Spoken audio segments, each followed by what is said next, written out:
Good Wednesday morning, and welcome to Ice Age TV, the internal combustion engine age YouTube channel that talks about all my cars and trucks and SUVs and the dogs and the kid and life and all that good stuff. Wednesday morning there. Thanks for tuning my channel. If you're a regular watcher, new watcher, hey, appreciate you giving me a chance to watch my channel and see all the silly things I do in my life and all the addictions I have and have fun in life. Hopefully those around us can have more fun than other things going on, as we know. But hey, another beautiful morning here in the Virginia, Maryland, DC area. The change of seasons here, cooler months. Got a little bit more of my heavier gear on. Got my Indian on, my Triumph on, and just a beautiful, another nice day. A little cooler. Got to dress a little more appropriately. And wow, what are we doing today, right? It's always about the projects and the views and ideas. And for me, it's always about the cars and trucks and motorcycles. I mean, that's just my whole life. That's been my passion. That's been my drive. That's who I am. Who I am, because I just love cars and trucks and vehicles. Can you tell? Trailers, tractors, the motorcycles. And I thought to myself this morning, one of my subscribers, Tango, get over here. Come on. This is where all goes south, these dogs. Get over here. I got to get you guys in the freaking garage. Otherwise, it just turns into a chase. But one of my subscribers, funny guy, R. Sanchez, who participates a lot in his views and opinions. Geez, have you ever thought like you met yourself? Yeah, do you want to meet yourself? Yeah, sometimes you probably feel like you have. But anyways, yesterday he made a comment that he was making he was making my yes and no conversations. It was pretty funny, in my opinion. He goes, oh, so you had your yes conversation, your no conversations. What's tomorrow? Your on-off conversation. I thought that's pretty funny. So, okay, let's try to take his idea of the on-off conversation. And what do I do with that? Here's my dog. He just loves, it just doesn't end. I mean, for me, it just doesn't end. The dog, clean things up. And yeah, so come on, Willow. Where's Willow? How do I get going on? So he said, yeah, let's do the, well, so I thought to myself, I like it. I'm going to try to create an on-off theme. So conversations dedicated to R. Sanchez, one of my subscribers, who's a big-time motorcycle enthusiast.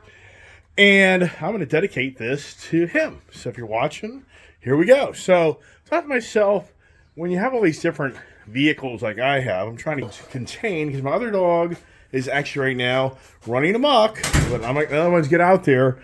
I thought to myself, okay, let's just use the Ice Age and the EV age as an example of the on versus off. I could even use the motorcycles as well. When I first bought this Triumph motorcycle and I got on the bike, I powered on this button right here. But unbeknownst to you, I'm kind of doing something right now. So, hey, there's Will. Let's get in. Come on, get in. You got to get in here. Otherwise, I'm going to be chasing your butt, chasing neighborhoods. All right. So, go on, get up there. Good boy. So, anyways, when I first got this bike, we went out there to turn it on. And there is a key fob that's in the bike. So, you'd have to have that. So, we went to power it on. Okay. And nothing. I'm like, oh, here we go. This thing's been sitting around close to a year. It's got a dead battery. No. Look here. You have an off and on switch. So now when you turn the on switch on, and you have your key fob within reason, voila. It turns on. Okay. And another thing that this bike has is a safety control. When you go to start it, you have to pull in the clutch in order to start it. But I think this bike, when this bike's on. Listen to this thing here. Listen to that bike. That's a lot of engine reef there, a lot of exhaust, and so the motorcycle's on.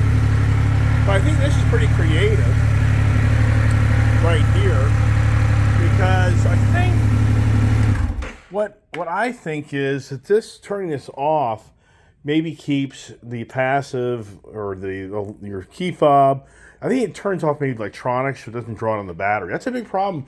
A lot of these cars these days is the batteries wear down just because there's so much technology in all these vehicles that the car is constantly communicating with something. And if you don't put these vehicles on battery tenders, like I have all my vehicles, these batteries die so much quicker these days. It's a big problem even with these new motorcycles. Same thing, these new motorcycles have so much going on in the background. Even though the bike's off, it's got these computers and everything in them, and that's what drains these batteries. You're better off just disconnecting the battery from the bike in so many aspects if you're going to park it for 6 months. So then you go over here to the Lightning vehicle right here. And what's really interesting about the electric vehicles, well, number one, okay, so it's fully charged.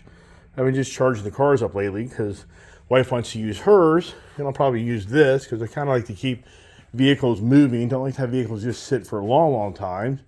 And so in this vehicle here, we'll unplug it here with the NACS plug, I guess. I don't know. So for Tesla, everybody's going to go to the Tesla, they call it the National America Charging Standard.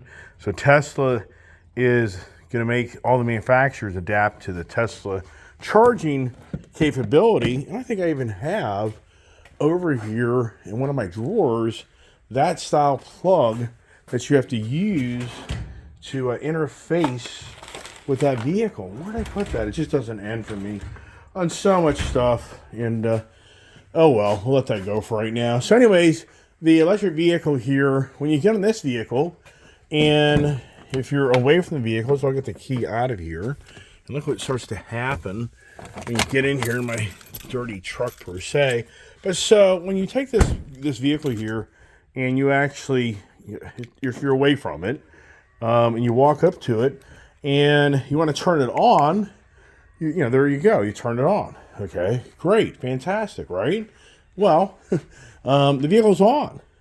But in so many aspects, you probably wonder if it is on, because we now have all this technology today of remote start.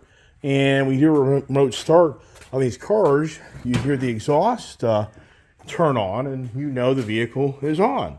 But for these electric vehicles, you don't get a remote start. What you do get is a remote app on your phone that allows you to precondition the car if you want the car to be a certain ambient temperature for the hotter months or cooler months. But overall, just walk up the vehicle, and then once again, you get in the vehicle here, and you turn it on, and without it just making all these funny noises, you don't really know it's on, okay?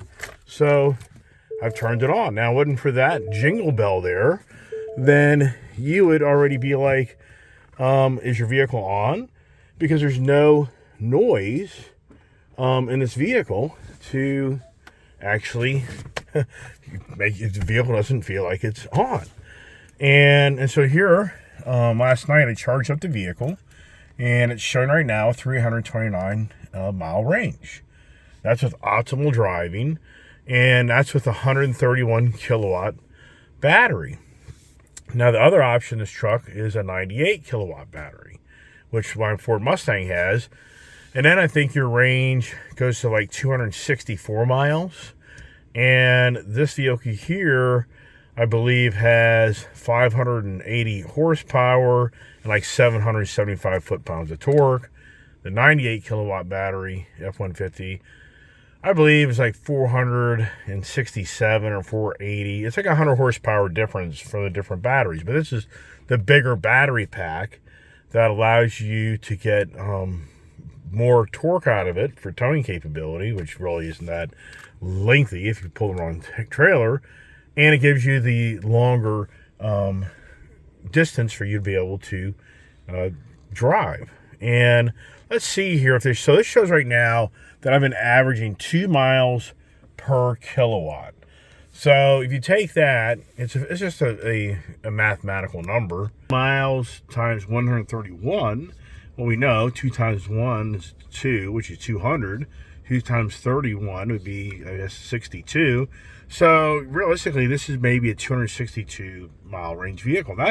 And that is realistic. That's really what you kind of see in this on the type of driving that I do with this vehicle because of the highway drive and everything else. So we go, and let's see here. What else? It has tire pressures, has all the information. But then you have the capability here to actually turn on what time you want this vehicle to actually, and I'm just not really abreast because I don't use this car enough anymore. It's a big deal. But you have the capability of this vehicle to turn on when you want the vehicle to charge. Because in these electric vehicles, the biggest challenge is these hot battery packs. And even for me, people think you're crazy for charging your electric vehicle in your barn. You're going to burn it down. Well, I could be wrong, but the biggest thing I do is I never charge in my electric vehicles after driving them all day. I let them sit, and believe it or not, that's what they highly recommend in the automotive world of electric vehicle technology is you let the vehicle sit a few hours because it's just not good to try to condition a battery pack that's hot. It strains it more, and that's a challenge when you're out in the road. So what's pretty cool is on this here, I'm going to try to see here on the charging. Once again, it's just so much information here when you go. This has the capability for me to, if I wanted to, and I want to set up the power charging station where I can convert it back into my house, you can do that as well. I mean, once again, there's just so much, technology in this truck that I'm just not totally abreast on every little detail because I don't drive it enough and just, I got mixed feelings. I think that the Ford product is a nice product. It's pricey. There's the challenge. And so anyway, so the car right now is on. But a nice thing about this vehicle, what kind of vehicle is, the car for the most part can be left on all day long as you work out of it. There is a lot of pluses. I mean, there's so many pluses on the EV technology, and there's many minuses. But one thing that's nice about working on this vehicle, like in the summer months and even in the cooler months, summer months more so because you can condition the truck and the truck will stay at a certain ambient temperature because you leave it on. So I can work out around the vehicle all day long. And what I like about that is this constant disconnect, reconnect, iPhone challenge, which if anybody there gets in and out of the vehicles, you kind of know that it's always a challenge for your vehicle to be connecting, and it just kind of drives you nutty. Let's see what else we got here. So you have the driver assist. I mean, there's so many things here.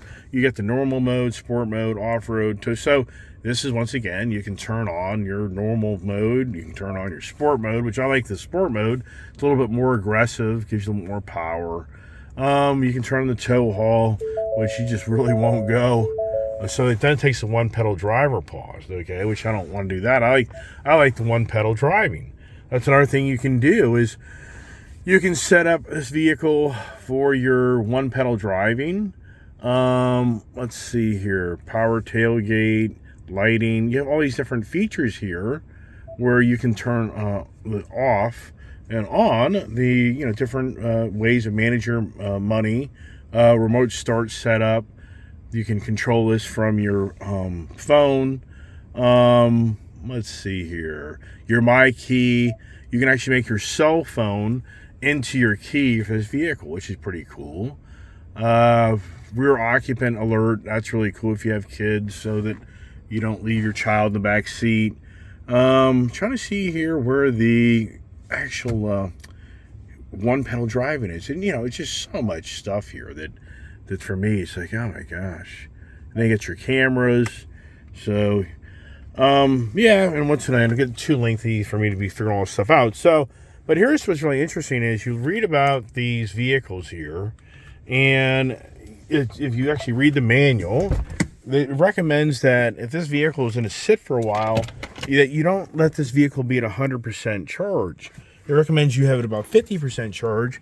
You can even turn on the capability that this vehicle never goes above 50% charging if the vehicle is going to sit for more than 30 days. So that's kind of good information I just read about. Another thing that this vehicle, as most people know, it's the charging. It's a constant challenge of, and that's what I've experienced. I did a lot of videos of my experience with my first F-150 truck, and I shared with my towing video. And so what people don't realize on these EV vehicles is, even though that shows 330-mile range, even if you could go 330 miles, the challenge is, where is the charging station when you're going on a 500-mile road trip? Is the charging station going to be at 300 miles? You know, and that's what you don't think about, is you may have to pull off at the 200-mile mark or 250-mile mark, because the vehicle, you won't have it on a charging station and you won't make it. But when you're on highway driving, the downside is that 330-mile range is going to go to about 260. So the reality is, you're probably going to have to pull over at 180 to 200 miles to charge a vehicle. And then that's where the dynamics of people kind of start to separate themselves from thinking, does this make any sense to buy this vehicle? And then that gets into the technology of the 400-volt systems versus 800-volt systems. And I'll talk about that a little bit more here in a second. So over here is the Ford Power Boost. And what's really cool about this vehicle, this is the hybrid setup, and it has the electric motor in the transmission. And this is just a better overall vehicle. And to kind of share with you on that aspect, we'll kind of turn that on as well, and you'll just see how that powers up. And if it doesn't have enough battery power in it, then what happens with that is it actually ends up turning the truck on. And, you know, once again, that's because of the technologies for all these different vehicles, which I have. And staying abreast to all these vehicles isn't that easy if you're living my world. And we hit the one button, then we hit the 2 button, and now this vehicle is powered on. But once again, since it's an electric gas setup, the vehicle doesn't turn the engine on, because right now, I don't think it'll last very long, but right now the vehicle has enough battery power to condition the vehicle. Oh, there it is. So in the warmer months, where I haven't driven this in a while, if the battery power was higher, this vehicle would sound just like that vehicle. It would still be no noise. But this vehicle here, what's so cool about this vehicle, you just saw a 360-mile range. I don't think this truck is fully gas, but this thing turns into like a 500-mile range truck. And the interior of the truck is very similar, except for that big iPad Tesla look. But if you see here, so I'm at 268 miles, but that's below half a tank. When I drive this vehicle in its full tank, this is a 550-mile vehicle. The heated seats are already on here. Another system, you gotta go into that big screen and turn on the heated seats. Another thing that's very interesting about that, the EV recommendations, in the colder months, they highly recommend, to conserve energy, you don't use the actual heat in the car, you use the heated seat and heated steering wheel. Did you just hear me? To manage your energy in the cooler months, you don't use the actual auto heat or even the cooling to a degree, but more like the cold months, you use a heated seat and heated steering wheel to conserve your energy. So, all right, now let's go over to the Mustangs and what's going on with these. On the on-off conversations for Mr. Sanchez on my channel. So, pretty cool. Last night, I just ordered a bunch of parts that I'm going to put on this car that in some aspects is going to kind of give it more of a theme of that car. Steeda Performance, I just ordered 4 coil springs all the way around, the camber plates for the lowering the vehicle, the rear brace bracket, the rear or the front brace bracket. I ordered the short shifter Steeda manual transmission short shift.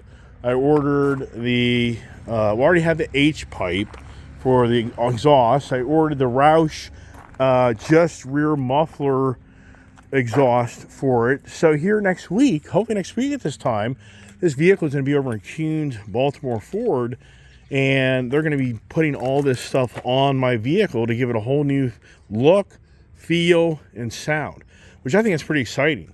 And even though I've got mixed feelings about having louder exhaust, but what's really going on, right? The on-off. Well, the kid loves this vehicle here because it is lowered, because it does have the X pipe on it, because it has the rev matching, because it does have the active exhaust, which when you see a dual exhaust like that, typically a lot of the Mustang GTs will have active exhaust. You use single exhaust like I have, it doesn't usually have active exhaust. So the kid loves this, and how do I get her to be on this car over that car? Because if my Dark Horse Mustang gets built and comes in the dealership the next few months, what am I giving up for that? And does my daughter transition from liking this vehicle to loving this vehicle? So does that become a turn-off once I kind of do some really neat things in this car, especially the air intake? I can't wait until we can get the new air intake. It's not out yet. They're still working on that behind the scenes for engineering. This has twin air intake in this vehicle.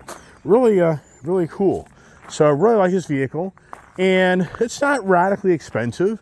And I have a really good relationship with my dealer. They'll take good care of me and not getting too stupid on they're going to charge me to upgrade things. But I can only hope. I talked to the Steeda guy, and I said I can only hope that those new coil springs do not change around this vehicle. And he swears up and down it will not. So I can only hope that he's right, because I love the way this vehicle feels, and it's the non-Magnerite. Yeah, the on conversations, the off conversations. What's really cool here about this Ford Bronco is this does have the active exhaust. This vehicle here, believe it or not, a lot of people are like, why don't you change out the exhaust? Well, I kind of like this exhaust, and it's a lot of money for the exhaust systems on it. And I really do like how you can get inside this vehicle here and go down the road, and I can change the different noises. And for a V6 twin turbo vehicle, I mean, how much exhaust note are you going to get out of it? Even though my former Broncos that I put that AE exhaust on, which I have many videos on that, was a really badass exhaust. I really kind of wanted to do the same thing with this, but I'm content for the moment of having that active exhaust. And you can buy an aftermarket exhaust that has that functionality of you turning the different modes on and off for the fun time.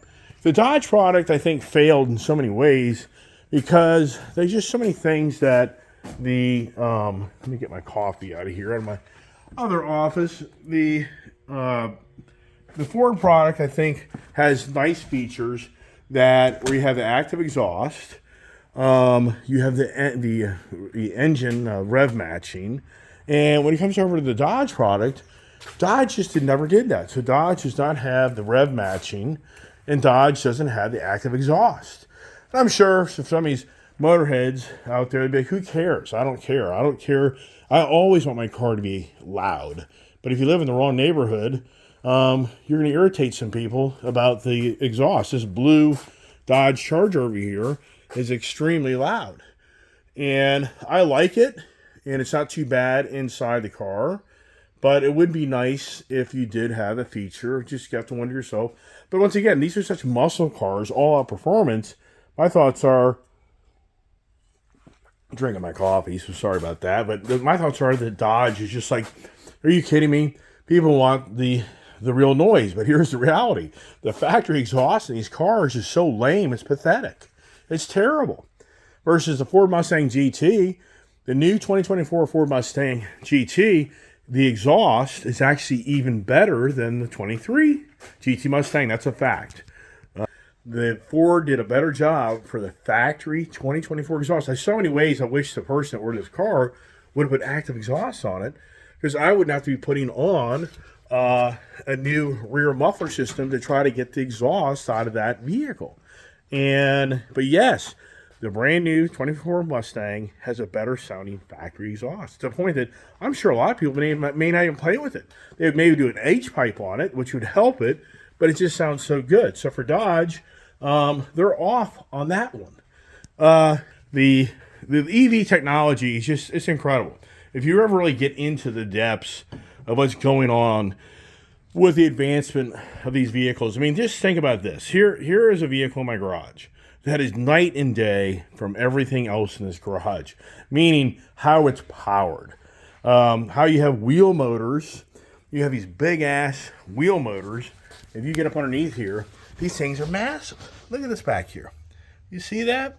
I mean, that's just wow. So you have a whole different way of this thing going down the road, where we all know here is a V8 motor right here that has a transmission connected to it. I can't find my freaking. Oh, it goes like that. Here's the big motor, which then has a big transmission behind it, which then has a long drive shaft, which then connects to a rear gear pinion, which then an axle then turns these wheels on each side of the car. All right, over here, nothing like that whatsoever. This vehicle here has a 400 volt infrastructure battery pack system that's 131 kilowatts that drives the energy to each wheel motor that is electric magnified, whatever, all your amperage and kilowatts, and that's what drives the vehicle. There's nothing to do with an engine in the front. It's a frunk. It's an empty front end, no drive shaft, and no real noise, but heavy as hell, because this whole undercarriage here is just a big sled of batteries. But yet, it's in so many ways the same vehicle as everything here, meaning it takes 4 tires and wheels to go down the road. Same interior, same doors, same windows, same technology in so many ways of push the button to start the vehicle and push the button to turn it off. So in so many aspects, it's the same thing, but it doesn't have that ICE, internal combustion engine design that so many of us like. But at the same time, we now know that the next Dodge Hellcat, aka Dodge Daytona Banshee Edition, will have a fake exhaust noise coming out of the vehicle, which blah, blah, yeah, who wants that? But you have the option to turn it on and turn it off. One reason people are excited about that, right? All right, let's get up here to the office, see what the dogs are doing, and Oh, and then another thing I forgot to mention on these vehicles as well is you have the capability, like that Ford truck I showed you, have the capability to turn the different modes of driving style, normal, sport, track, rain, and what's really cool, even these motorcycles today, same thing. This Triumph motorcycle here, same thing. You have the capability to change the settings of, you want this to be road, race, rain, normal. The Harley Davidson back here on the higher end technology bikes, same thing. You have the option to turn on the different riding modes. You have the option to turn off and on the traction control. I guess if you want to do your burnouts, does this have it? I think it does right there. Traction control right there. So you can turn off the traction control, and just like these cars. I tell people all the time, in these cars, Mustangs, always high performance cars, the biggest mistake people make is they get it to full power and they don't recognize that full power a lot of times in these cars takes off the traction control. So now you have to be a race car driver and really know how to manhandle the power. And if you don't do that, you'll probably put the car in a ditch or wipe it out.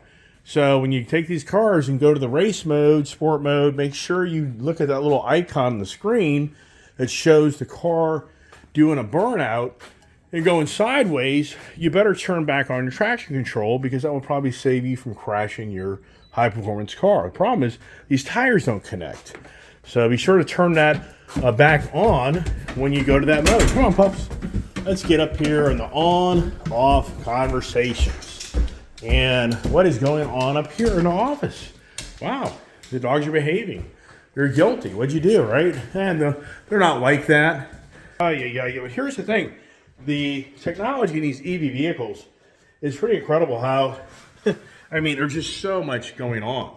And even though for us Ice Age people, we don't want to accept in so many ways that the EV age is here upon us. It is. It's not going to go away. It maybe won't be as rapid, as fast as we think it will be. Putting my heat on. We're going to have to do that this morning. But it's happening. All these new laws, the Affordable Clean Air Act or something. I don't know. There's so many different bills out there. The Inflation Reduction Act. There's a company called Motiv out of California. They specialize in building commercial electric vehicles, and have received $5 billion in two separate grants from the IRA. So here's a company in California that is actively, aggressively going after the California market of the new stringent guidelines of commercial trucks having to be zero. You have to have zero emissions, net free or whatever it is, net zero carbon footprint. And they're actively taking all this new technology of retrofitting and making commercial vehicles into electric vehicles. And they talk in great length about what they're doing for the communities and how they're building the infrastructure. And so the reason I kind of know about this is because the common language today is what they call 400 volt architecture. It doesn't matter whether you have a 56 kilowatt dinky battery pack, 64 kilowatt, 98 kilowatt, 131, 200 plus kilowatt. These are all the kilowatt talks of your battery pack storage that enables you to go the distance and have the power of your vehicle. And the GM has what they call a dual 400 setup that's basically equal to 800 volt system in so many ways on the new GMC Hummer. That's like I don't even know, is the thing like a 300 kilowatt battery pack? I mean, the damn thing weighs 9,000 pounds. But the whole point is, the whole infrastructure, for the most part, from the true beginnings of Tesla and other EV manufacturers, has been a 400 volt system. And whether you realize it or not, I've talked about it before, that Ford Lightning and the Ford Mach-E, all the electric vehicles still work off a 12 volt battery. And what I mean by that is the whole electric system to run your instrumentation, your heat, your technology, it's all in so many ways archaic because you're going back 50 plus years of 12 volt infrastructure in cars for the basics of turning the car on and off and turning on your radio, turning your lights, whatever it may be. And so you still have a 12 volt battery that's in a little dinky battery in so many ways compared to a massive 131 or 200 kilowatt battery pack of all these little D-sized battery cells in so many aspects. It's more elaborate than that, but just picture thousands of D-cell batteries underneath you in a shelf, basically all soldered together, and then how you have the thermal cooling on these battery packs, like radiators in so many ways that are built into these trays so the batteries don't overheat. So anyways, the 400 volt infrastructure is really because that's the most dominant, basically most affordable, even though these cars are very expensive. The main infrastructure of components revolves around 400 volt. But they're transitioning to the 800 volt. The higher end manufacturers like Porsche, and believe it or not, they consider Hyundai and Audi and other companies out there that are using now 800 volt systems because they're actually more efficient. Believe it or not, the higher energy voltage system actually doesn't demand the same thickness of copper wiring for the battery makeup, and it doesn't require as much energy to move the wheel motors. But the downside is it's a more expensive design battery that you have to use to have 800 volts, and you have to have capacitors and switches. So the components aren't as dominant in the marketplace. Hyundai had to commit to buying so much material to transition to the 800 volt technology to bring down the expenses, and that's why they're one of the first out there that's really pushing the 800 volt infrastructure. It's because it gives you faster charging. That's the whole idea, is when you go pull up to a charging station, you now can charge your vehicle Maybe it took you 40 minutes and 20 minutes. Maybe it took you 20 minutes, 10 minutes. Just depends how many kilowatts you're putting into the infrastructure of the battery. The whole point is the battery can take the resistance of that electricity being pumped into the batteries quicker and safer and in some degrees cooler so that you can actually charge a vehicle quicker. So like in the Ford product, they deliberately do not let you have maximum kilowatt replacement when you're out in the field. You can go, you hear these different things. You go to a supercharging station, which that's a common word you hear, but a lot of people understand is there's charging stations out there, but then there's supercharging stations. So one's like 125 kilowatt, 150 kilowatt. Another one, the supercharger, which Tesla promotes a lot, is a 350 kilowatt. Well, the whole point is you now have a faster charging station to recharge your car. Unbeknownst to most people, though, like Ford, they do not allow you to use that fast charging, highest capability kilowatt to save. They want to save the battery. They don't want to destroy the battery or have the truck catch on fire as you're sitting there trying to replace the kilowatts in your truck as fast as possible. So it really tames it down to 150, 160, maybe 180 kilowatt charging capability, and you won't even be able to use the 350 kilowatt. But that's the whole point. The 800 volt system will allow you to use a 350 kilowatt at a much higher pace, and that's why it charges quicker, because the battery can take that feeding it that energy much faster without it being dangerous and ruining the battery pack. The challenge is the infrastructure. From my own experience being out in the field, the superchargers, you have charging stations and the superchargers, which is the 350 kilowatt higher end charging capacity, they're not dominant. You go to these Electrify America locations and you'll have 6 charging stations and maybe only 2 are the 350 kilowatt. Other ones are like 150 kilowatt. And sometimes you have to pay, I guess, in some ways more for it. Not totally sure on that. I haven't really been out in the field doing that like it was over a year ago, last summer. So there's a whole other challenge. But then the Tesla side that is opening up the Tesla charging stations with the new NACS, National Automatic Charging Standards. That's the new phrase. That if you get that Tesla, I have that Tesla charger downstairs in one of my drawers. I was going to show you how it's different from what the manufacturers are using. You have to have an adapter in order for me to use a Tesla charging. But now they have the Magic Jack set up at the charging stations where you can select which charger type of vehicle you have. But Tesla is the one leading the way to open up a bigger, better infrastructure of his network, as he does have the more reliable, better infrastructure. Does he have more 350 kilowatt ones? I'm not really sure on that. If somebody else may be in more depth on that, know that every Tesla charging station has a 350 kilowatt capability.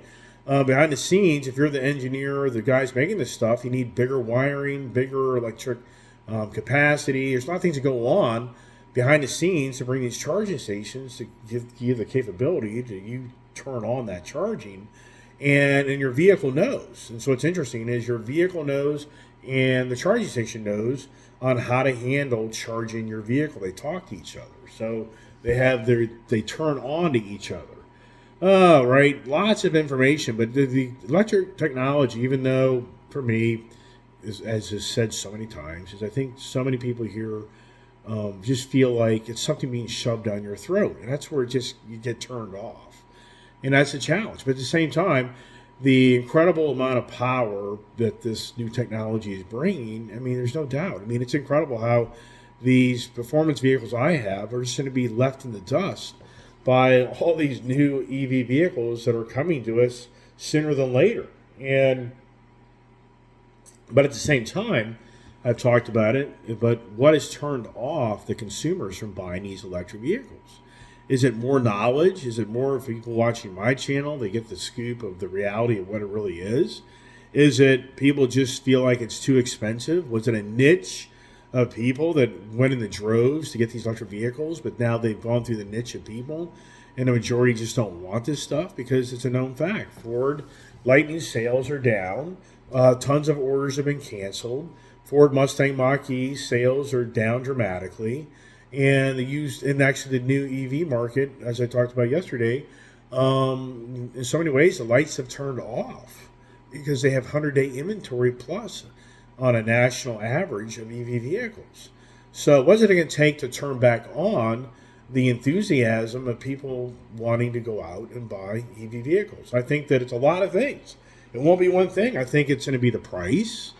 I think it's the infrastructure of charging stations. I think that so many people are on the page that they'd rather see the infrastructure of a charging station be more dominant in their own backyard and more feasible for them to travel. So I think there's a lot of things that are going on with that. And at the same time, look at me. I'm in the 400-volt infrastructure batteries. That Ford Mustang Mach-E, that vehicle this morning would show 220 range. It has the four-wheel motors, so it draws a lot of energy. But on a day like today, you'll be lucky to get 180, 190 miles that thing if you're lucky. And as the colder months come on hand, it even gets worse. So it's not, but here's the point of that. When Ford updates the Mustang Mach-E to 800-volt infrastructure, and the battery packs on 800-volt can be bigger, but can weigh tremendously less. And they're smaller size batteries. They're split batteries. So all of a sudden, the Ford Mustang Mach-E, you go, 2-3 years from now, and 800 volt, 150 kilowatt battery, and it's a 400 mile plus range car. What happens to the value of my car? It just totally kills it. That, who's going to want it? If it's going to be a giveaway car, somebody's not going to want to, you're going to have to literally give the car away for 30 grand for somebody to even be interested in it, if they're even interested in it, because of the range challenge, because of all the other things. So wow. I think that's a whole other thing that's going to turn on and turn off. Is the turn on is going to be as this new technology advances even more, but the turn off is going to be so many people like me that are stuck with these EV vehicles that are just, what is it, a lead sled? Yeah, it's truly a lead sled. It's a dead battery. Talking about having a dead battery, what's the use of a dead battery, right? All right, everybody. Hey, that's what I'm going to do for now. Can I leave it at that? Yeah, can we go to all the craziness of the world? Nah, going to pass on that today because we know what's going on. How are we going to turn it off? And Joe Biden now is over the Middle East, where I guess he thinks he's so magical, he's just going to turn everything off. And yeah, I'd like to see how this all plays out, right? This guy that can't even run his own country. Is anybody getting this? Are you getting this, anybody? You got a guy out there running this country into the ground. He's turned on how to run the country into the ground. He doesn't know how to turn it off. But does he want to turn it off? I don't think he does. And if you can understand that, it gets deep and heavy. We're going to leave it at that. So everybody have a great day. I hope I turned on your excitement for the day. Or did I? Did I turn it off? Once again, thanks for watching my channel. Share the channel. Have fun. If you want a sticker, it's IceHTV comments at gmail.com. Just send me your name and address, and I'll mail you a sticker. Have a great day. God bless, and stay safe. Be safe. Watch your back.